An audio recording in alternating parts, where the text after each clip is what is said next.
대표적으로는 다리가 저리거나 무겁거나 하는 증상이 대표적이고, 발목에 힘이 좀 떨어지시거나 아주 심하신 경우에는 대소변 장애까지 생기신 경우가 생길 수 있습니다.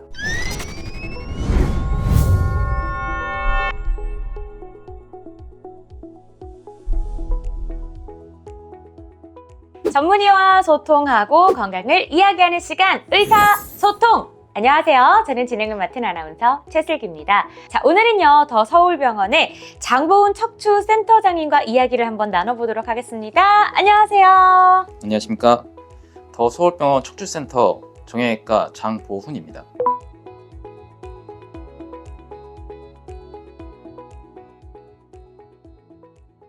네, 반갑습니다, 원장님.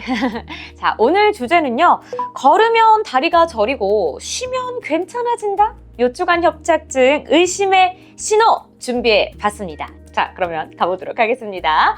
자, 요추관 협착증 어떤 질환인가요? 허리 관절은 다른 관절이랑 다르게 머리에서 다리로 가는 신경을 품고 있습니다. 이 신경이 지나가는 통로를 척추관이라고 하고요. 이 관이 좁아지게 되면서 신경이 눌리고, 그에 따라서 허리 통증과 다리 쪽으로 저리고 당기는 증상이 생기는 것을 요추관 협착증이라고 합니다. 이 요추관 협착증과 허리 디스크는 어떻게 다른가요?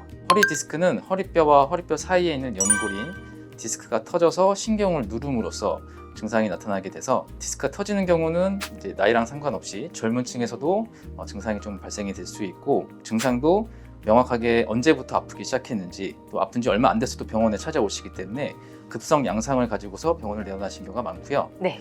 척추관 협착증도 신경이 눌리는 건 동일하지만 나타나게 되는 기전이 다르기 때문에 대개의 경우 이제 퇴행성 변화로 인해서 나이가 들게 되면서 생기는 변화여서 아무래도 중장년층에 호발을 하게 돼 있고, 증상 양상도 서서히 진행이 되기 때문에 언제부터 아프기 시작했는지 애매모호하다고 하신 경우도 많고, 아픈 지 오래 지나서 병원을 내원하시는 경우가 많은 만성의 경향을 좀 가지고 있는 경우가 많습니다. 아, 그렇군요. 또 그런 차이가 있었군요. 그렇다면 원장님, 대표적인 증상은 어떤 게 있나요? 일단 다리로 내려가는 신경이 눌리면서 나타나는 신경통이 나타나게 되는데요. 대표적으로는 다리가 저리거나 무겁거나 하는 증상이 대표적이고, 감각 이상까지 나타나게 되는 경우에는 발바닥에 불이 난다, 발바닥이 시리다, 발바닥에 뭔가 모래 위를 좀 걷는 듯한 느낌이 든다, 다리 위에 벌레가 스물스물 기어가는 것 같다 라는 느낌을 호소하신 경우가 있고, 더 심하신 경우에는 다리 근력이나 이런 것들의 저하가 좀 생기기 때문에 발목에 힘이 좀 떨어지시거나, 아주 심하신 경우에는 대소변 장애까지 생기신 경우가 생길 수 있습니다. 디스크도 마찬가지로 다리가 저리고 당기는 신경통이 나타나는 건 동일하지만 증상이 나타나는 양상이 조금 다르긴 한데요. 협착증 같은 경우에는 서 있거나 걷기 시작해서 많이 걷다 보면 다리가 무거워지고, 또 앉아서 쪼그려서 쉬면 증상이 좋아지시는 게 일반적인 양상이고요. 디스크 같은 경우는 오히려 앞으로 허리를 숙였을 때 디스크 압력이 높아지면서 신경이 더 자극이 돼서 아프신 경우가 더 많습니다. 이렇게 걸으면 걸을수록 통증이 더 심해지는 걸 간헐적 파행이라고 하는데요. 척추관 협착증의 대표적인 증상이라고 할 수 있겠습니다. 또 그런 차이가 있군요. 그렇다면 이 요추관 협착증의 진단은 어떤 방식으로 하나요? 일단 환자분이 오시면 이제 문진을 통해서 언제부터 아프셨는지, 어떤 양상으로 아프셨는지 등을 확인을 하게 되고, 혹시 다른 질환 때문에 아프신 건 아니신지, 예를 들어서 당뇨가 있으신 경우에도 말초 신경이라든지 이런 데 병증이 좀 생기실 수 있기 때문에 당뇨의 병력은 없으신지, 혹시 하지 정맥 쪽에 문제가 없으신지를 좀 확인을 좀 하게 되고요. 이학적 검사를 통해서 마비나 이런 게 많이 진행이 되지는 않는 상태인지 확인을 하게 됩니다. 그 이후에 영상학적 검사를 진행을 하게 돼서 엑스레이 촬영을 통해 특정 마디가 많이 퇴행성 변화가 발생이 되진 않았는지 확인을 하게 됩니다. 이런 검사로는 이제 협착증인지 아닌지를 좀 감별을 할 수가 있고요. 정확하게 확인을 하기 위해서는 MRI 검사를 해서 척추관 협착증이 어느 마디에 심하게 있고 신경이 어떤 모양으로 눌리고 있는지 확인을 하게 됩니다. 자, 비수술 치료에는 어떤 것들이 있는지 궁금합니다. 환자분이 아무리 증상을 심하게 호소하시더라도 마비가 있지 않으면 저희도 처음부터 수술적인 치료를 권유해드리는 건 아니고요. 일단 보존적인 치료를 먼저 진행을 하게 됩니다. 가장 낮은 단계부터는 먹는 약이랑 물리치료를 시행을 하게 되고요.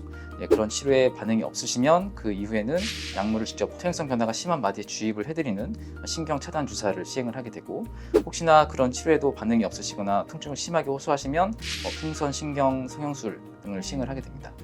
그렇다면 수술적 치료는 언제 고려하나요? 네, 일단은 뭐 가장 중요한 거는 마비가 있으신지 여부인데요. 아직은 신경을 살릴 수 있는 그런 치료 방법은 없기 때문에 신경의 손상이 진행이 돼서 마비가 생기신 경우에는 빨리 그 신경을 이제 풀어드리는 치료가 좀 필요하게 돼서, 마비가 있으신 경우에는 이제 보존적인 치료를 하지 않고 수술적인 치료를 보통은 먼저 권유를 좀 해드리게 되고요. 네. 그렇지 않으신 경우에는 마약성 진통제라든지 이런 보존적인 치료를 충분히 했음에도 불구하고 일상생활이 되지 않을 정도로 통증이 심하신 경우에는 수술을 고려하게 되어 있습니다. 아, 그렇군요. 이 요추관 협착증의 수술적 치료는 어떤 방식으로 진행되나요?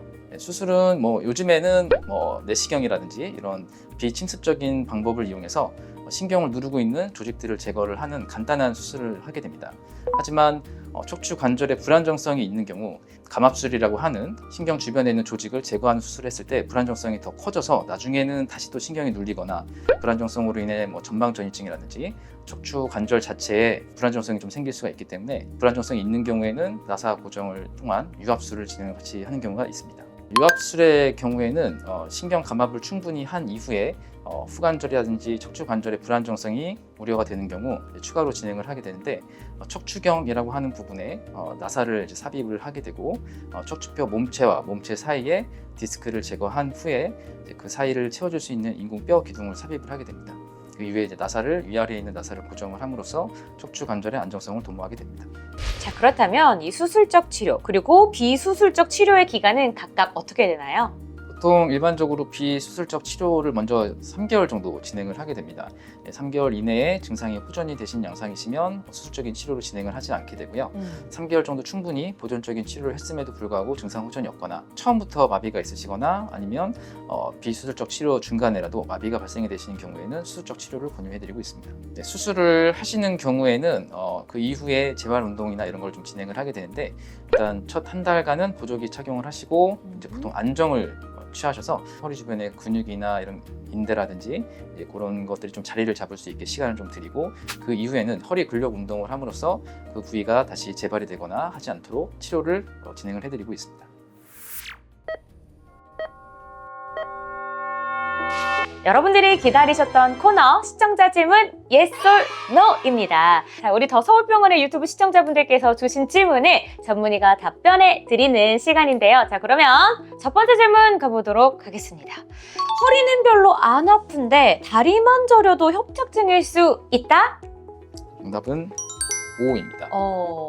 대부분의 경우 이제 퇴행성 변화로 인해 생기는 질환이기 때문에 허리 통증을 동반을 하고 계신 경우가 많지만, 퇴행성 변화가 굉장히 서서히 진행하는 경우 허리의 통증 자체는 심하지 않은데 신경 자극으로 인해 다리 증상만 있으신 경우도 많이 있습니다. 자, 두 번째, 협착증 수술을 하면 바로 걸을 수 있나요? 답은 O입니다. 오.